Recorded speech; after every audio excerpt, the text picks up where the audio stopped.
Welcome to the Chicago Bulls Breeze, and I'm going to try not to be too pissed off about the end of that game, but I'm going to tell you guys it's.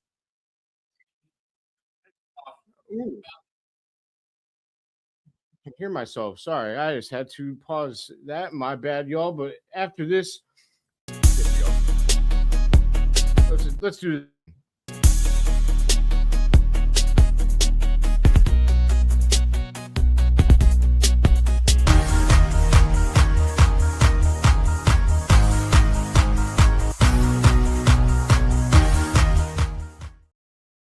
Man, my bad, y'all. I'll tell you what. That end of the game has my adrenaline through the roof. I'm actually pissed off that we lost the game like that. And it's a damn shame. It's a damn shame that I'm mad about this because the Chicago Bulls fought back from a 20-point deficit in the fourth quarter and showed a lot of heart. They showed a lot of heart, man. Like they had no business being in that game. And yet they stormed all the way back, and even took the lead, took a 1-point lead with about 30-something seconds left, I think there was. And then Michael Porter Jr. does his thing. Okay, that's fine. Michael Porter Jr. is a baller, right? He's a baller. I can accept that. You know, they ran a good play.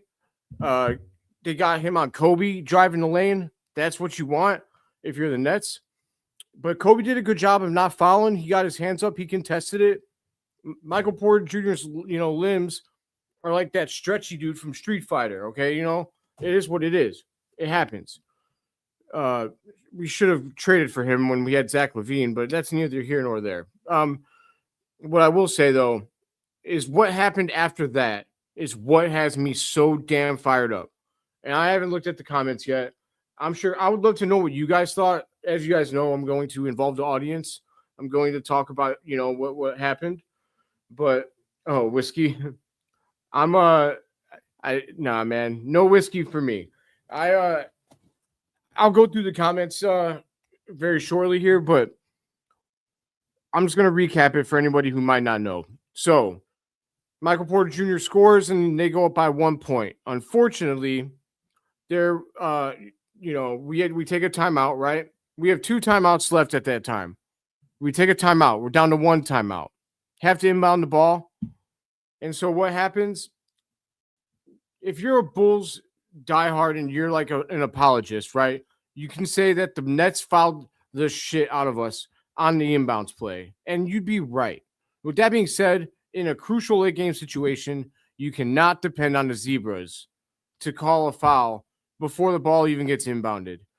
Like, was it a foul? They were holding Vuč and whoever he was running the play with. I can't remember who it was. It was absolutely a foul.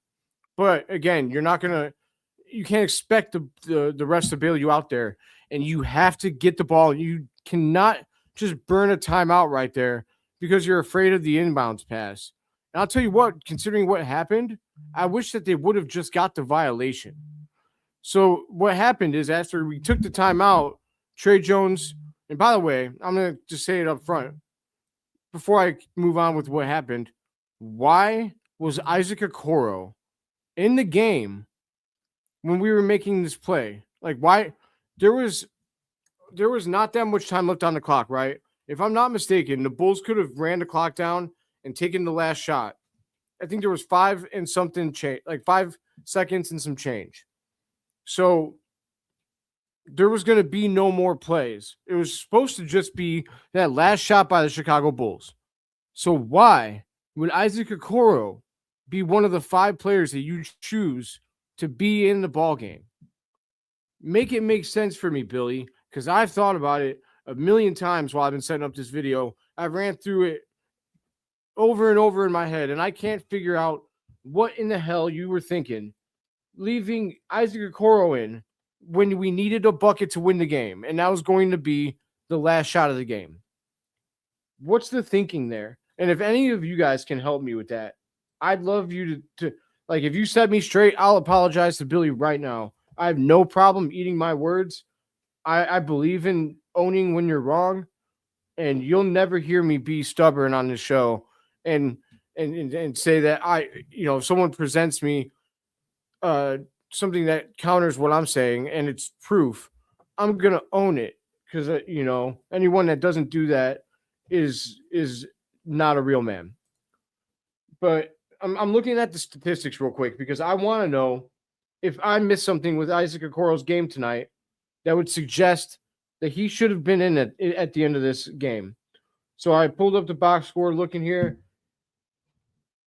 Actually, it's not even just bad. He was the only starter that didn't have double figures. Not only that, he scored the second least amount of points. Well, no, because Dalen Terry played 3 minutes. The third least amount of points out of anybody on the team that played tonight. And he has actually no excuse. Kevin Herter played 10 minutes, had 2 points. Okay, and then Dalen Terry played 3 minutes, had 0 points. Pat Williams had played 12 minutes and scored 7. So Pat Williams, 12 minutes, 7 points. Isaac Okoro, 32 minutes, 6 points. Make it make sense. Make it make sense for me. Why Ayo Dosunmu, who had 18 points off the bench tonight, was not in the game in that situation. Billy, like what I'm speechless for how stupid that is. There's nothing that anybody can tell me. It's not like Isaac Okoro is one of your best playmakers. If he was a playmaker, I'd say, well, Billy thought he might get the ball and dish it to someone for the win. No. He's not one of your best rebounders. He's on your team for defense. Defense. So, with that being said, why in the world would you keep him in that situation? If Isaac Okoro had filled it up in that game, I would understand. Or if he had not missed from 3, if he was like a crazy high percentage field goal shooter, none of those things are true. So I can't figure it out in my brain what was going through Billy Donovan's head when the Bulls needed a bucket to win the game, and that's it. And he doesn't have his best offensive players in the game. It makes no sense, man. It's poor execution. I mean, yes, Tre Jones deserves his share of the blame for this too. Okay? Because I didn't get to that part. Like, what happened was Tre Jones inbounded the ball out of a timeout and turned it over. He tried to throw it in, and he got it deflected. I don't understand the thinking either of having one of your smallest guys. I know that he's a good passer. He's arguably the third best passer on the team. I'm going to put him behind Yuki. If you've watched Yuki play basketball, he's the best passer other than Giddey maybe. But, Josh Giddey inbounding the ball makes a lot of sense if he was healthy because he's 6'8". Where's the thought process in Tre Jones, who's 6'2", if I'm not mistaken, one of your smallest players, having him inbound the ball? I don't see. If anything, if you're going to leave Ice out there, if you're going to leave Okoro out there, have him inbound the ball. I don't get it. Because he tried to throw it in and it got tipped, and then Vuč couldn't get to it in time. Not only that, he was inbounding it to Vuč when Vuč was tightly guarded. What was about to happen there? So what happened? Obviously, we foul, right? We had a foul to give. We foul again. Brooklyn goes to the line, makes 2 free throws. There's 2.6 seconds left.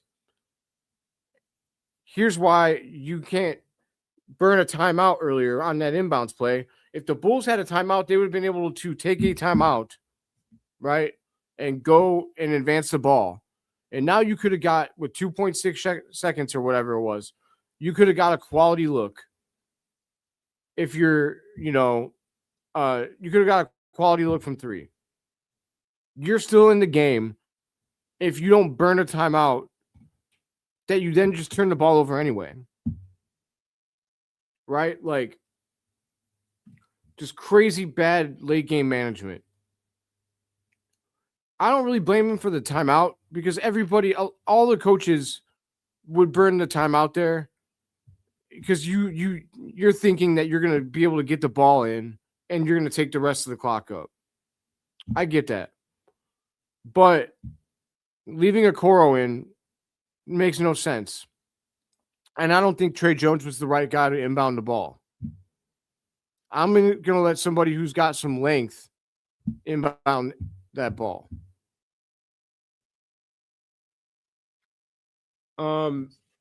Yeah, I mean, let's see here. Is a scheme issue or a skill or scheme or bad coaching? So do you mean the losing or do you just mean like this end of game sequence? The end of game sequence was I'd say it was mostly bad coaching, but also it's not a scheme issue. So I guess it was a skill issue, poor execution by Tre Jones, but also bad coaching by Billy Donovan. Like, everything was fine until then. If the Bulls would have just inbounded the ball, first of all, like, Okoro should have been off the floor. So that's a strike against Billy. But if Tre Jones would have just got the ball in cleanly to somebody and they missed the shot, I would have been way less mad.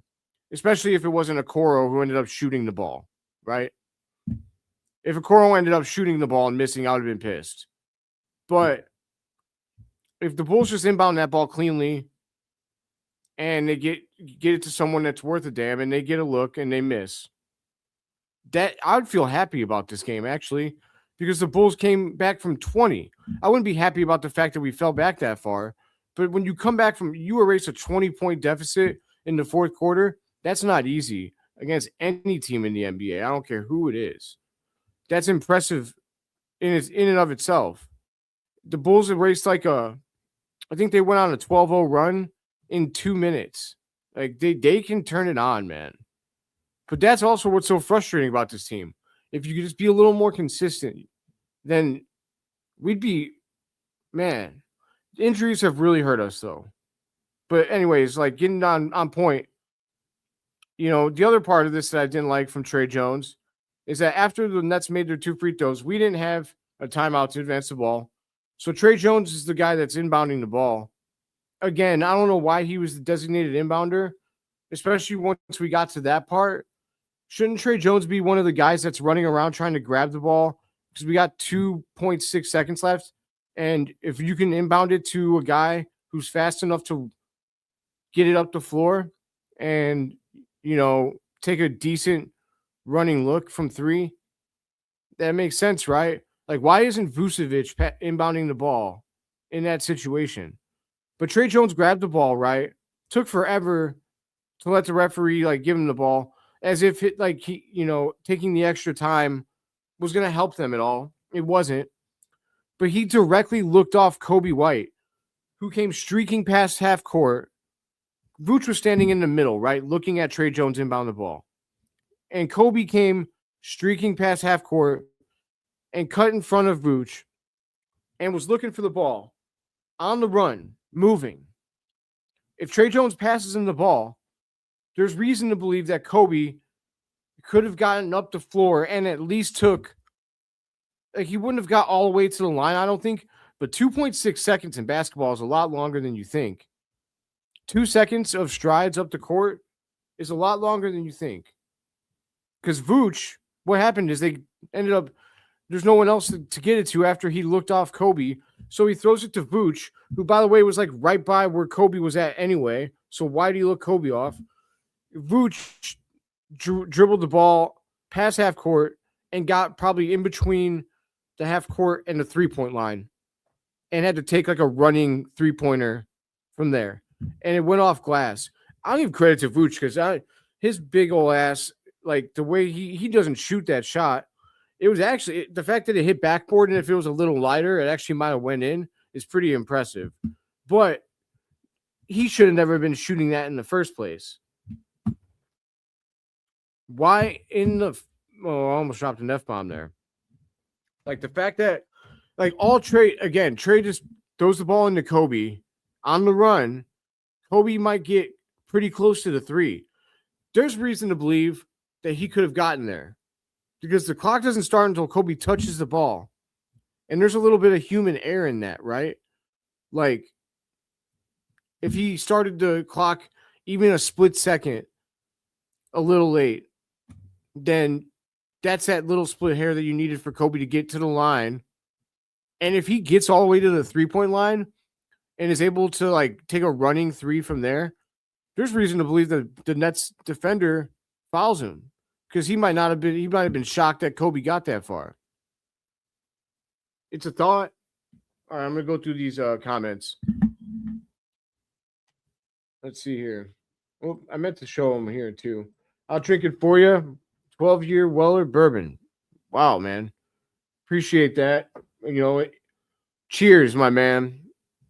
Do the do. Let's see here. I hate when Billy Donovan calls stupid timeouts between free throws. Yeah. I mean, the timeout thing.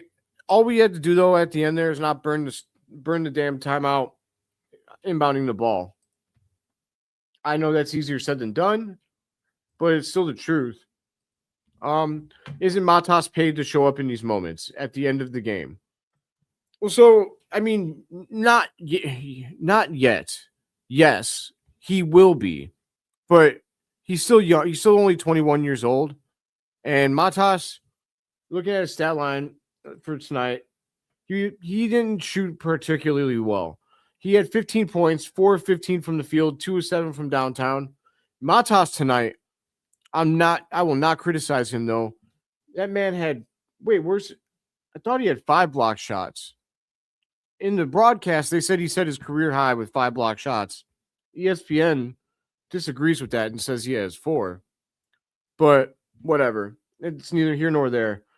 Matas will be paid to come up big in those moments.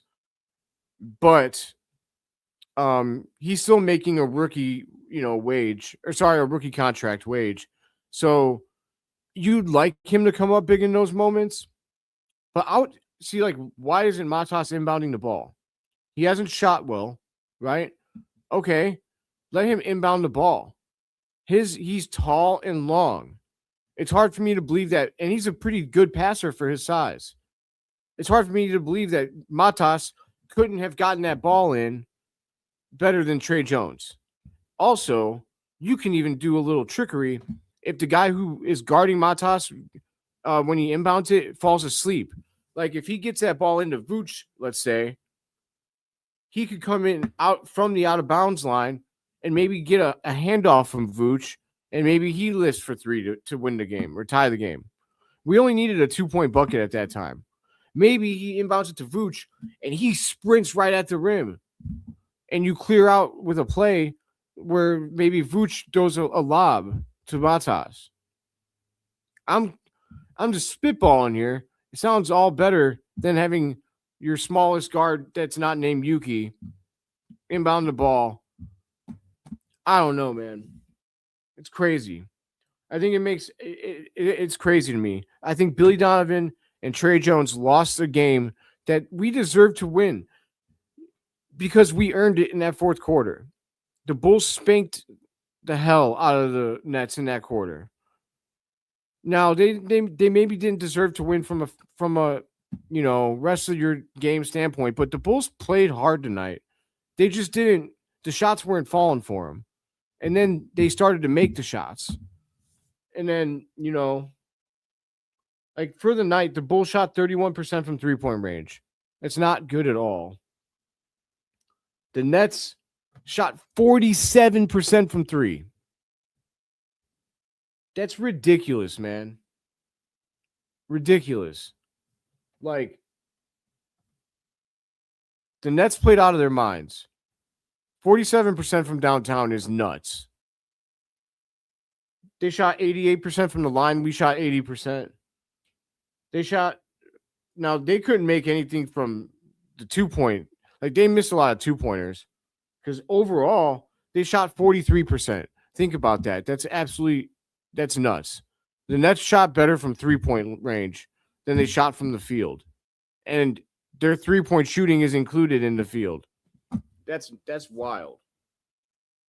But with that being said, they shot 43% from, we shot 48% from the field, but we only shot 31% from downtown.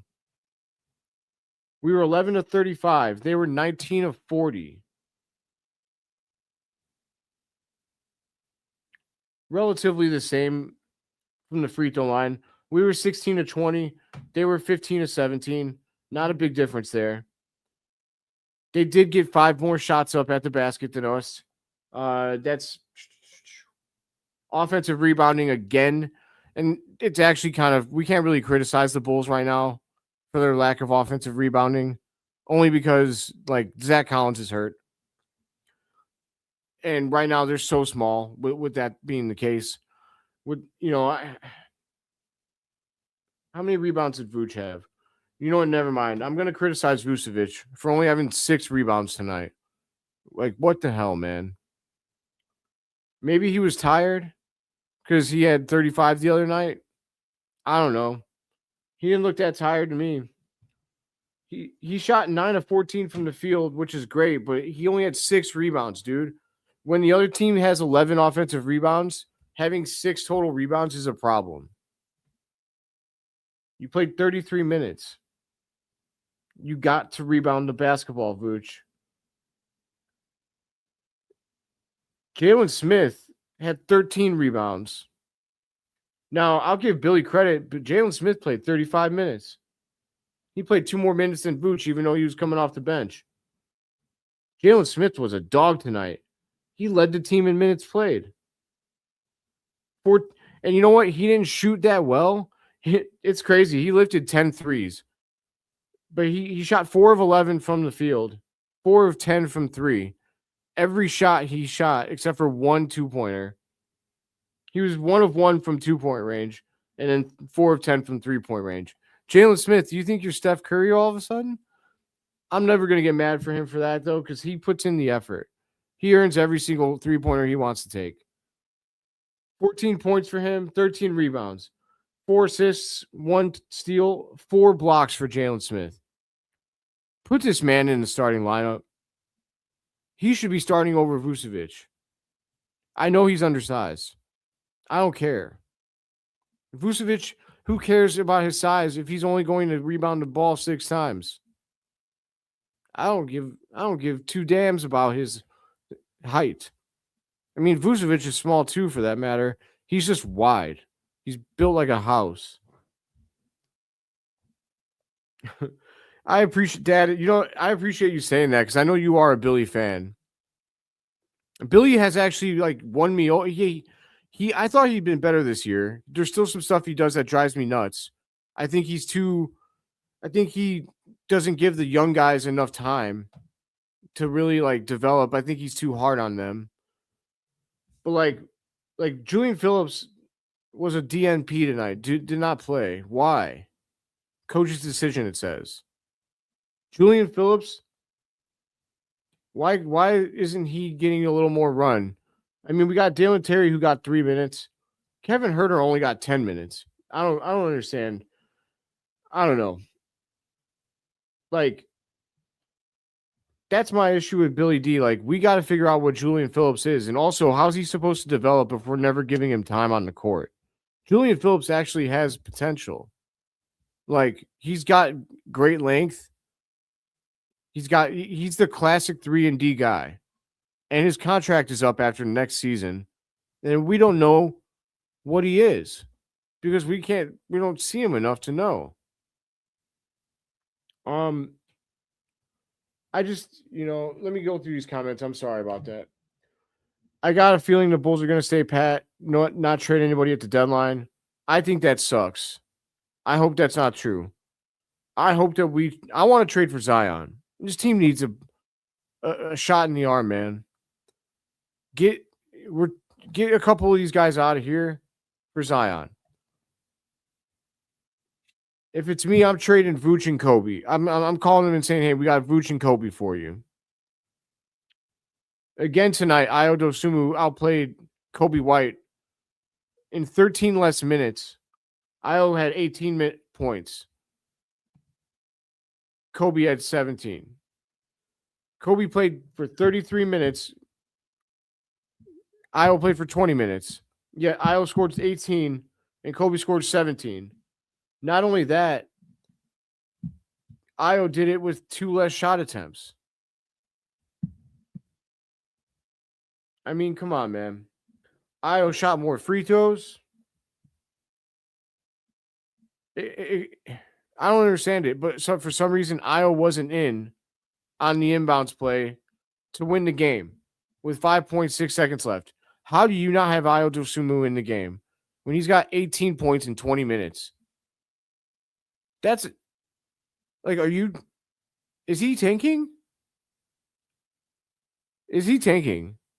That's a legitimate, like when you have ice, when you've got Okoro in, right? When you need a bucket to win, you got Okoro in, and Io Dosunmu sitting on your bench when he scored 18 points in 20 minutes. That seems like a tank move to me. And I'm not with that. I don't like to purposefully. If we're going to lose and be bad normally, and that's how we get a good pick, that's fine. But tanking is for losers.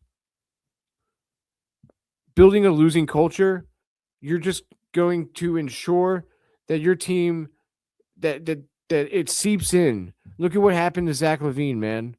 The dude can't win anywhere he goes, no matter what kind of talent is on his team. Yes, that one season when we had Lonzo and everyone healthy, we did start really well. I'm not convinced that it wouldn't have went to crap. I mean, who knows? All I know is that we were winning on a lot of hero ball that year. You know, when you with a team this young, you don't want to teach them that losing is okay. That's a bad idea. Let's see here. Going through the comments, came back, just got the lead by 1 point. What made you more mad? Which made you more mad? The Michael Porter easy shot or the Bulls let Tre Jones? It was the Tre Jones inbound the ball. Michael Porter Jr. is a professional scorer. The dude is averaging, like, it's a lot. Hold on. What is he averaging? Michael Porter Jr. is averaging 25.7 points a game in a season. Not only that, he's in the prime of his career at 27 years old, and he's like the prototypical length for a wing. That dude is a human bucket. Don't be surprised if Michael Porter Jr. leads the NBA in scoring in the next few seasons.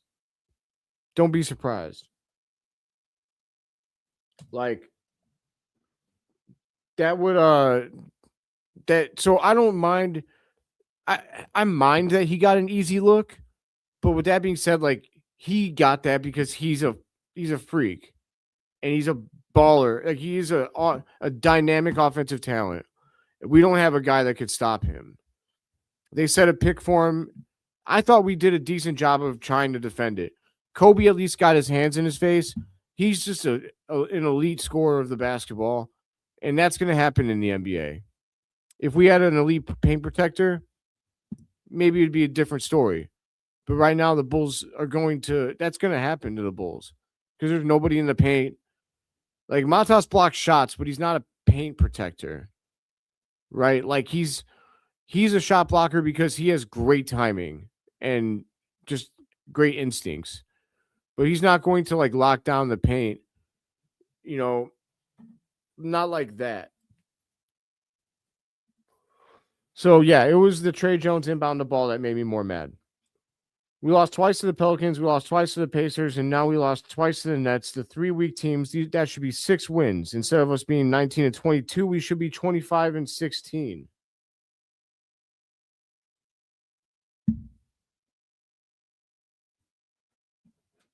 You're right. That comment slaps. And that's why I put my head down like that. That comment slaps. Like, this comment is everything, man.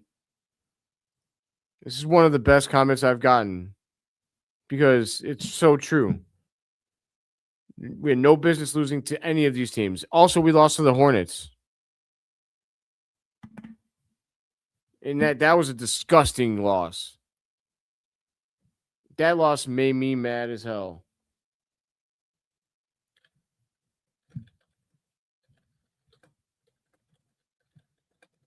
Like that's another win. I mean, you beat the Hornets, right? So then now we're 26-16.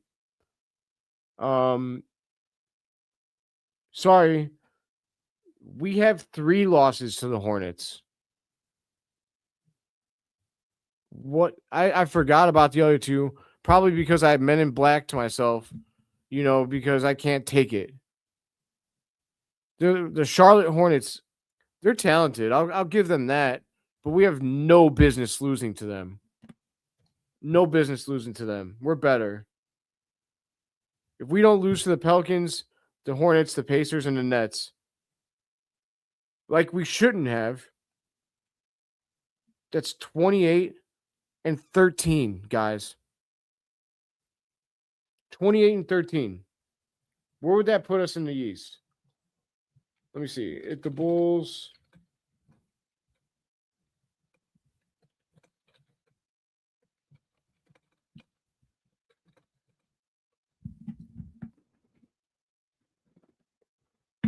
we'd be in a tie for second place.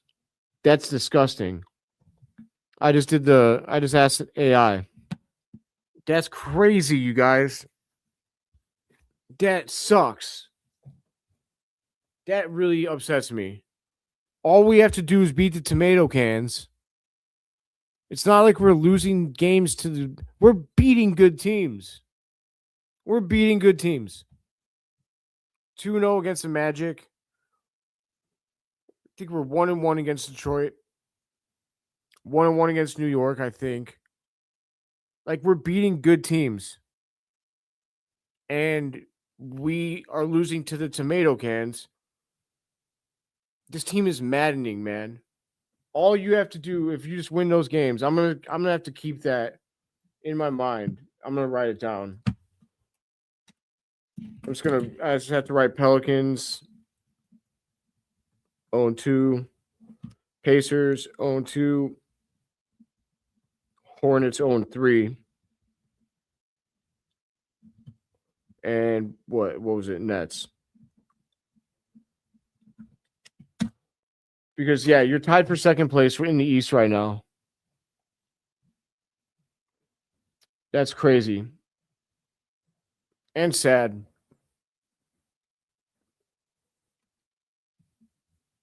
Billy needs to be hooked. Hope we get to see the Yuki come back soon to help out. I think he could be a spark plug. But let's be honest. He's not going to have a major role, if any. There's a high chance Billy doesn't play him at all. He's an elite playmaker, so that's why if it were me, I would use him 8 minutes a game, 3 stints during the game, right? In the second, third, and fourth quarter. 3 minutes in the second, 3 minutes in the third, 2 minutes in the fourth. All against their backup point guard only. Or at least you try your hardest. That way he's playing against another player that's not high caliber. And during those, and then, see if he could spark the team. Because an assist from Yuki hits way different than any other assist from any other player on the team. Because it's always flashy. And he's a great passer. He's not only an NBA level passer, he is a all NBA first team level passer. I would put Yuki's passing ability in the top 10 in the NBA. The problem is that he's 5'7", and the rest of his game is it's not even close to what his playmaking is. He's not a great shooter, and his defense, he's a bottom 5 point guard because he's 5'7". He's going to get picked on. That's why I only would use him as a spark plug. Because but as a spark plug, he could really do some damage, I feel. When Yuki comes in for 3 minutes, right? Strict 3 minutes. And during that 3 minutes, He happens to throw an alley-oop to Matas. Now the whole team's fired up. They're going to be fired up because an assist from Yuki just hits harder. It would give the team energy. I think it would help get them out of early ruts. Sports are about momentum, man. There's so much to be said about momentum in sports. It's a real thing. The people that try to act like momentum isn't real, they probably didn't play sports because it's real. There's a reason why when things seem to be going bad, it's really hard to get them going good again. And the other team, it's almost like they let the good times roll. That's what the Bulls are really good at in the fourth quarter. They have played enough cardiac games to know that they're never out of it. And when they start to roll in the fourth, they start to hit everything. It's momentum, man. Momentum is real. Anyways, let's see here. Tanking and not developing is a dead end. Yes. Facts.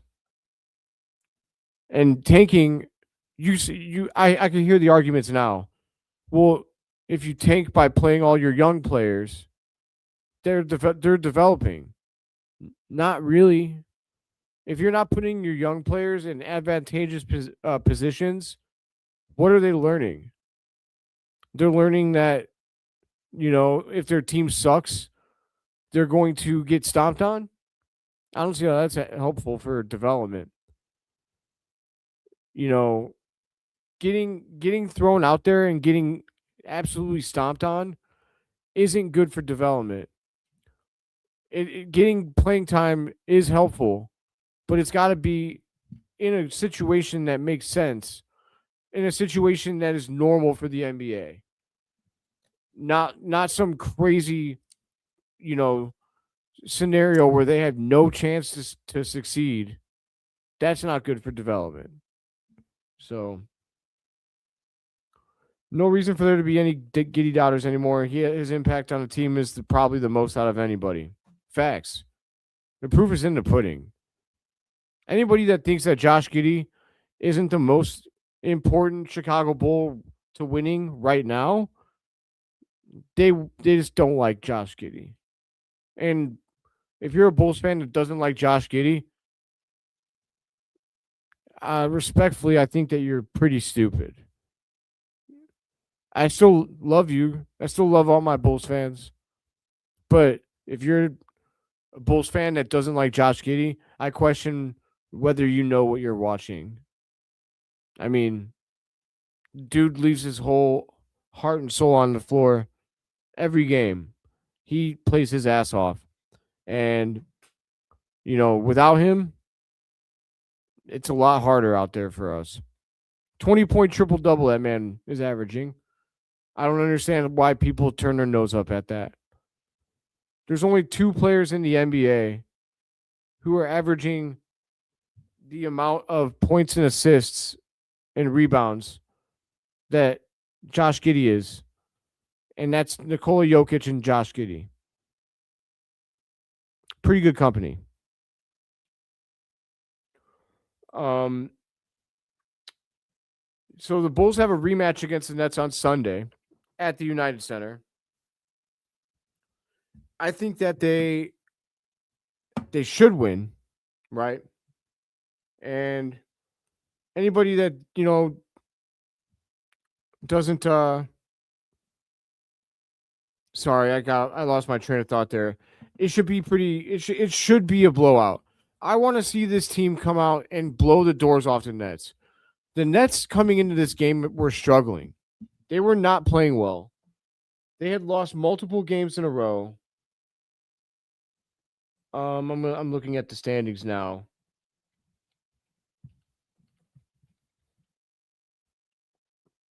So the Nets were 2-8. They were, I think, 1-9 in their last 10 games coming into this game. And the Bulls let them win. The Nets have 12 wins on the season, and 2 of them are against the Bulls. The Pacers have 10 wins on the season. 2 of them are against the Bulls. The Hornets have 15 games in this season. 3 of those wins are against the Bulls. Those are fireable offenses. To be that bad against the worst teams in the East is a fireable offense. And what sucks is that we just gave Billy a contract extension. So guess what the odds of the Bulls firing him are? I'll tell you, is there a chance that the Bulls fire Billy Donovan? He can lose every game for the rest of the season. There's no chance. I hate to say it, guys. Now, I think this team can win with Billy. We got to be at full health. Now, I don't think Billy is a championship level coach, though. I've been looking at Billy like he's Doug Collins. He is like our Doug Collins. There's no chance though that Billy is gone after the season because Reinsdorf is never going to pay him to go home. He would do it if there was like maybe a year or two left on his deal, but a guy that we just re-signed, if anyone went to Reinsdorf with that, he'd probably laugh like he was the final boss in a video game. No. No way. I wish I felt like Reinsdorf cared enough about winning to do that. But I don't talk about Jerry Reinsdorf on my shows for a reason. It's because he's one of the worst owners in sports. Sports teams he only cares about the money, man. He doesn't care about winning. You see these other, owners that literally like they live and die with every game. Like I wish Mark Cuban owned the Bulls, man. The way that he always cared so much about Maverick games and whether they won or lost. Give me an owner like that, man. But Reinsdorf, he only cares about his bottom line. That's why the Bulls don't ever release players when they're not like at the top, like when they have years left on their deal. There's no like Billy or Reinsdorf would never release a player early from his contract and like the thought in his mind of paying somebody to not play for his team is basically the worst thing that you'd ever suggest to him. It doesn't matter that he's a billionaire. It doesn't matter that the Bulls would make up the salary of whatever player that was in no time flat. One of the most recognizable brands in the world when it comes to sports teams. And our owner doesn't care if we win or lose. He's just hoping we get to the playoffs so that we can get, some home games to get some more money. He loves the play-in. He loves the play-in. That's why I don't talk about Bill or Jerry, because I don't like to waste my breath and I don't like to get riled up about things I can't control. The reality of the situation is that Reinsdorf is here to stay. And so we have to ride with what that means. And I'm still going to find hope. There's still hope for this team, guys. Make no mistake. This has been a downer episode because I'm mad at Billy. But make no mistake. The Bulls' future is bright. Don't look at the fact that the Bulls are at the same record this season as they were the last three. Don't listen to the people that are going to completely go or that are going to harp on that. We were 18-21 4 years in a row. This is the fourth year in a row we were 18-21.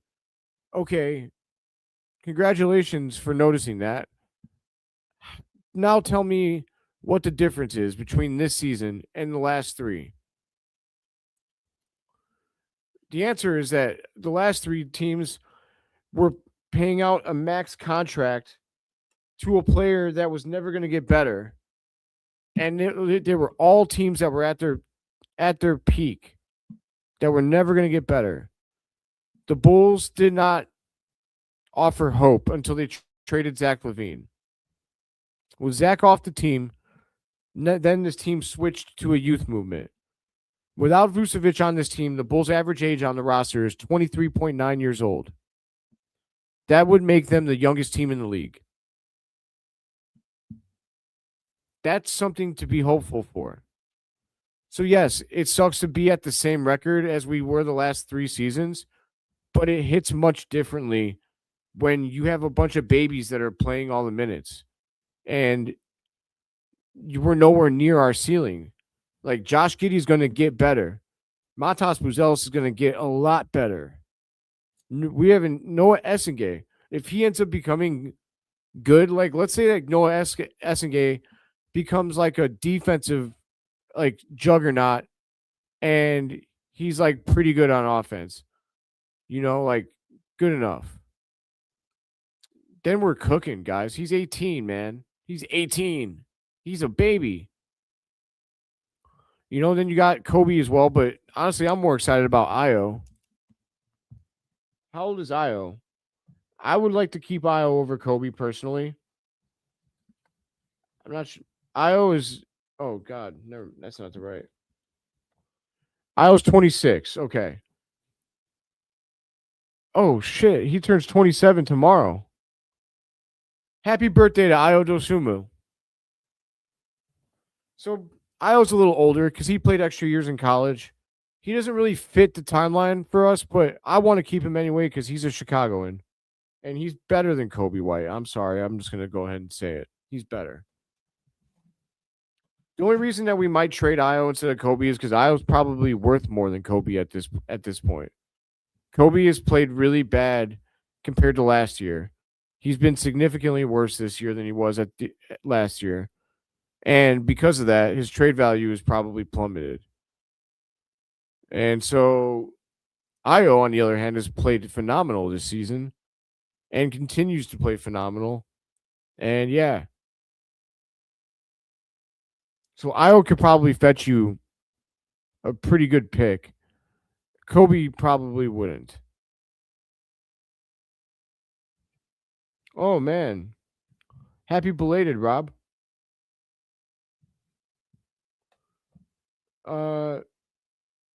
They did have quite a few close games the last 5, only one time blown out.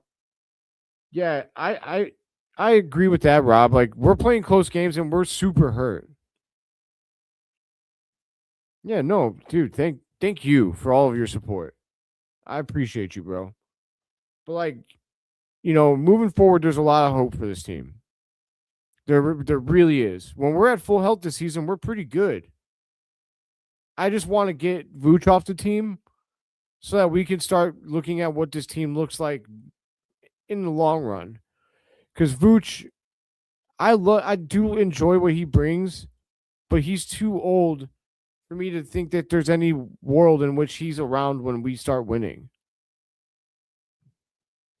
Oh, the Nets, I'm at say we're close in the last 5. That's fair, I guess, but like, that's the difference, though. That's why I thought we had this game tonight, man. The Bulls usually win these games. The cardiac Bulls for a reason. It's because when we get down to the wire, especially when we do a comeback, almost every time that we enact a comeback, the Bulls pull it out somehow. And so that's why also I was mad at the way that we played the end of the game, because it's like, you guys have been here before. Billy, you've done this before. What in the hell are you doing, brother? Yeah, we should have beat those teams more often for sure. Were you here, Rob, when I just went over those 4 teams that we haven't lost to or haven't beaten? Were you here when I was talking about that?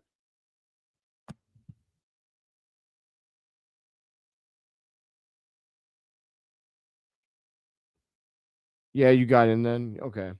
Yeah, I mean we'd be second in the East if we just took care of the light work.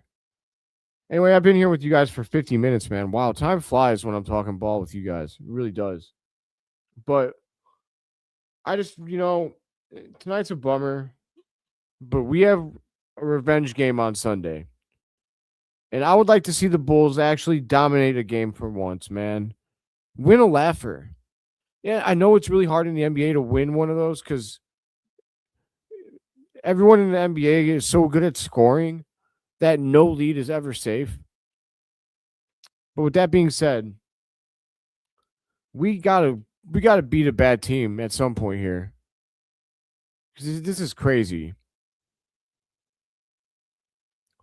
The fact that we're 0-9 against these teams that I'm looking at that right here makes me sick. Makes me sick. But the Bulls are also playing at the same time as the Bears on Sunday, aren't they? Oh my God. Why do they keep doing this to me? It's not right.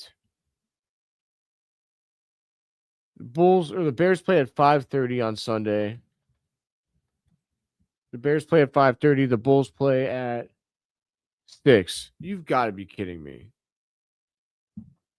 Those games are literally going to be ending at like the same time. Well, here's what I can promise you guys. I'm trying to think if I can. The Bulls might be done first, actually. I'm trying to think of how that lines up because NBA games are faster than NFL games. NBA games are usually like a couple hours. So 2 hours would be 8. I might come on for a quick post game for the Bulls Nets, but if I do, it's gonna be quick. It's gonna literally be an 8-minute post game. But you guys can expect me here a lot more often coming soon. I worked my last day in the Army on yesterday, and next week I'm gonna be able to post a lot of content.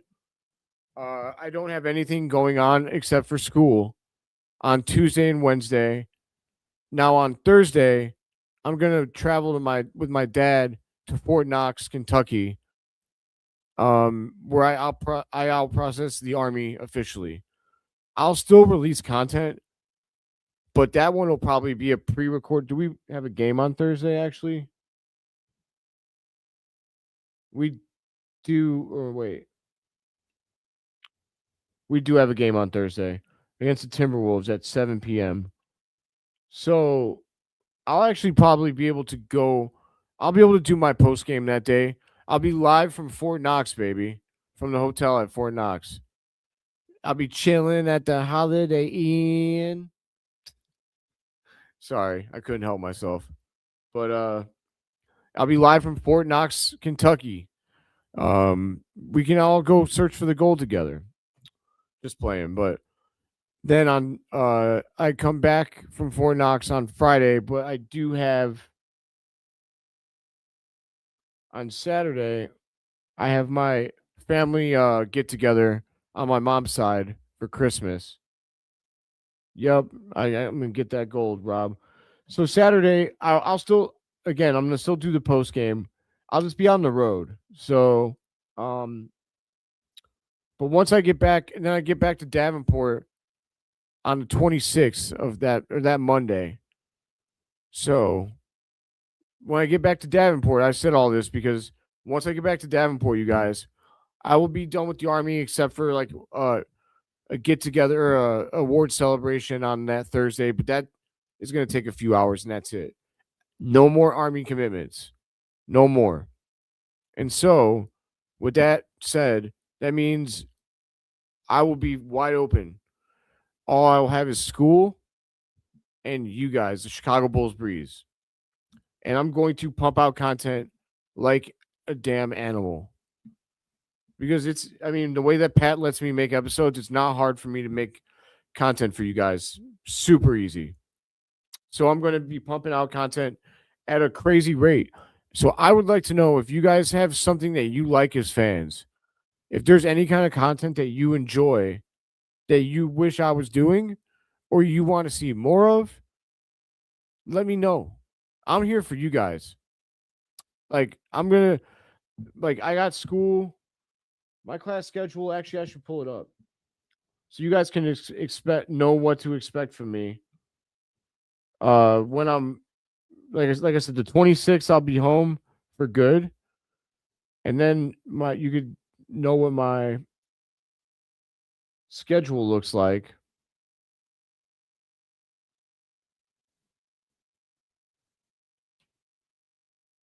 So my schedule.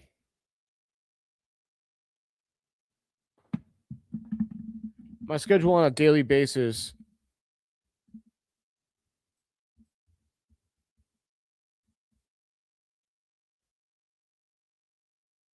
What is this?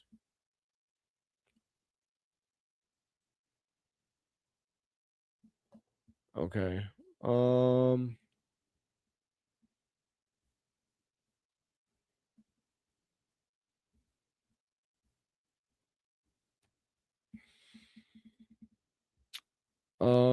Come on, man. Okay, here we go.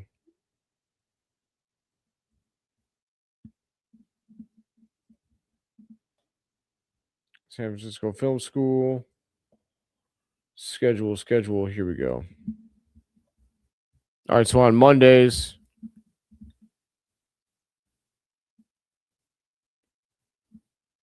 On Mondays, I have class from 12 to 3 and 4 to 7. So that's 12 to 7, basically. I'll be tied up. Monday is my busiest day, 12 to 7. And then on Tuesdays, 12 to 3. Oh, the rest of the week is just 12 to 3. Wow, that's incredible. No class on Wednesdays? No class on Wednesdays. So Wednesday is going to be a very exciting day for us, my friends, because I'm going to be able to do some really cool stuff on Wednesdays. I'll have all day to do content with you guys.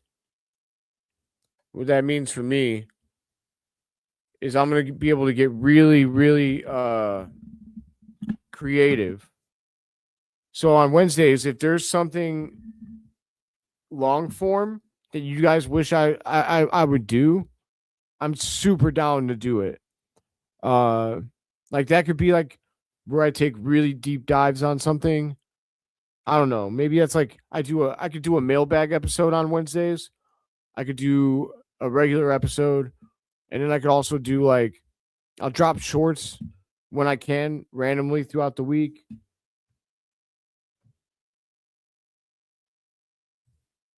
Whenever, however you find time in your schedule, drop them. Yeah, I just want to let you guys know, because if you know my schedule, you'll know when to expect videos, and that way I can start. Because I'm gonna be consistent, you guys. I want to become part of your day. I can't control the live post game schedule because it's according to the Bulls. Whatever schedule they have, that's the schedule I'll have. But when it comes to regular episodes, and especially in the off season, right? Like, do you guys? I'm live right now. I guess once I could do my live mailbags on Wednesdays. We'll figure it out. We'll figure it out together. But like I said, guys, if you have any suggestions for me, please let me know. Because I'm super open to doing pretty much anything. But expect Wednesday to be the day that I drop a lot of stuff. Or at least on Wednesdays, I could see myself dropping at least 2 episodes and 2 shorts. Maybe an original short and like a highlight clip of something. Wednesdays will be when I get in my bag. I also want to start learning how to include more NBA clips, highlights in my videos. I know it's legal because my boy Jamal from Bull Central does it. So I want to start trying to incorporate actual highlights in my videos.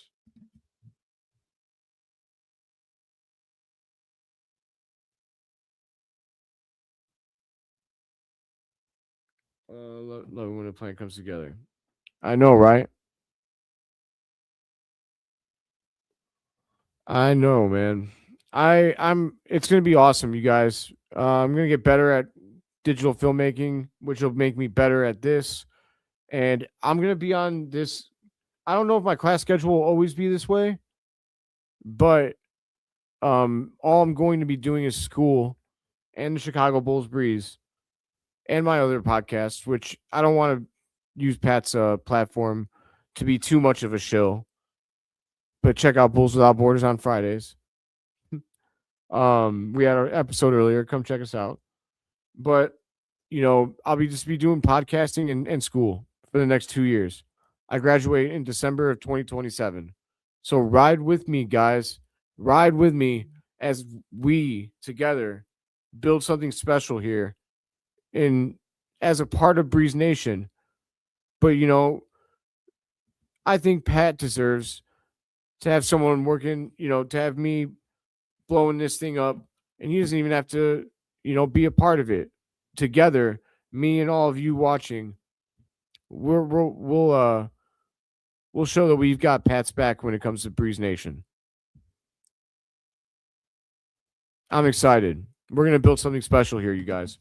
But all right, I'm gonna log off for the night, my friends.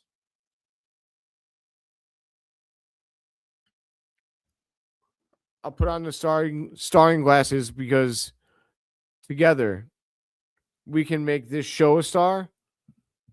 And I hope that together we can also watch Matas Buzelis and Josh Giddey become all-stars. And then in Matas's case, a superstar. Let's go. That'll do it for this episode. My friends, thank you everybody who stayed here. There's people who stayed the entire time. That's crazy because I've been here for an hour. But hey, who said that we couldn't fill up an hour, right? Oh, Samity, what the heck? You just got here? Grind time, man. Yes, sir.